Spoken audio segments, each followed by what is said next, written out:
पहले तो इसे भोले व्यक्ति थे। एक भोला सा किसान था, उसके लड़का उत्पन्न हुआ उसकी पत्नी के।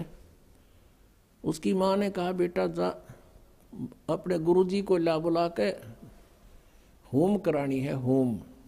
अब वो कति सीधा साधा सा था, वो गुरुजी के पास गया। गुरुजी परमात्मा ने दया करी है, हमारे लड़का उत्पन्न हुआ है, मेरी माँ ने कहा है हमारा घूम कर दे, घूम।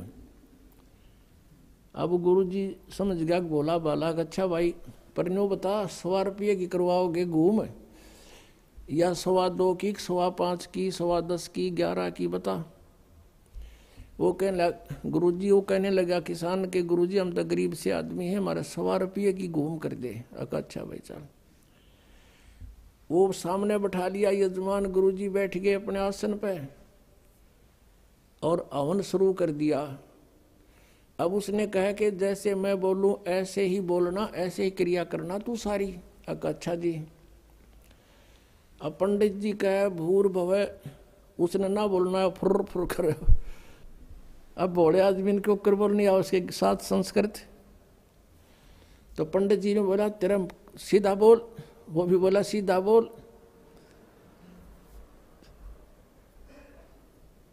अब उस गुरुजी ने उसका थप्पड़ मारा, एक उसने दर दिया। आखिर में क्या हुआ, दोनों लिपटा हो गए।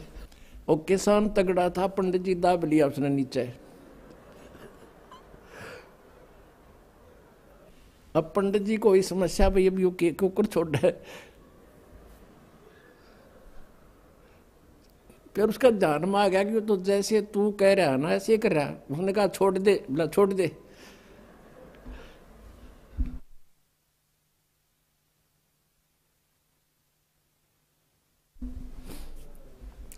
तो दोनों भिन्न भिन्न हो गए।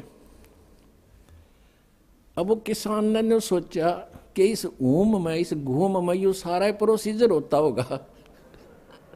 अब हमने ये बतावा हंसी, पहले हमारे के लिए बुंडी बने रही थी नो की नो, बिना ज्ञान के ये हंडोड़ा बना रहे थे हमारा।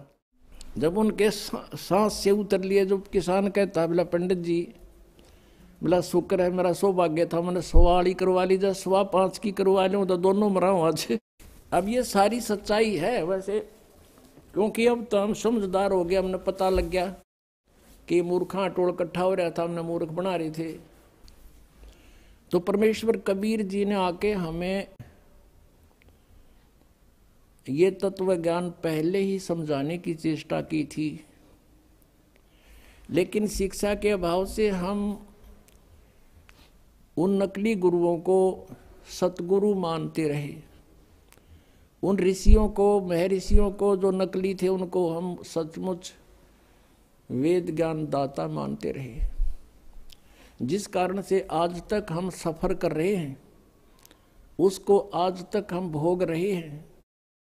तो पुण्यात्माओं अब भी कुछ नहीं बिगड़ा है, क्योंकि ये तो असंख्य जन्म, अनगिन जन्मों का झंझट था, अब भी निमट जाएगा, कोई बड़ी बात नहीं। परमात्मा कबीर परमेश्वर जी हमें याद दिलाया करते थे उस समय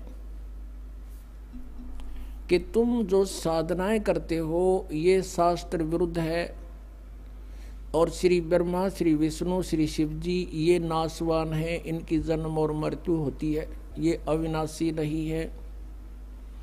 इस बात से पहले तो हमारे जो श्रोता थे वह दुख मान्या करते, वो फिर जाकर कहते अपने गुरुओं को कि कबीर ऐसे बोलता है, वो कहता है ब्रह्मा विष्णु महेश नाशवान है, इनकी जन्म मृत्यु होती है, इनके माता पिता हैं। तो वो नकली गुरु कहा करते थे कि कबीर अशिक्षित है, ये झूठा है, ये क्या समझे हमारे पुराणों को, पवित्र पुराणों को। पवित्र पुराणों में, सदग्रंथों में लिखा है, जो हम बताते हैं वो सत्य है, कबीर झूठ बोलता है। पुण्यात्माओं, उस समय ये बात स्वीकार हो जाना सहज थी कि कबीर परमात्मा संस्कृत भाषा नहीं जानते, अक्षर ज्ञान नहीं था, लेकिन आज हम ये नहीं कह सकते कि उनको संस्कृत भाषा नहीं आती थी। वो तो सब भाषाओं के जानकार हैं, परम विद्वान हैं। वो चींटी और हाथी की भाषा भी समझते हैं, वो सब पक्षी और पशुओं की भी भाषा जानते हैं, पृथ्वी के सभी प्राणियों की भाषा समझते हैं। लेकिन हम परमात्मा को नहीं समझ सके, या बात न्यों बिगड़ गई।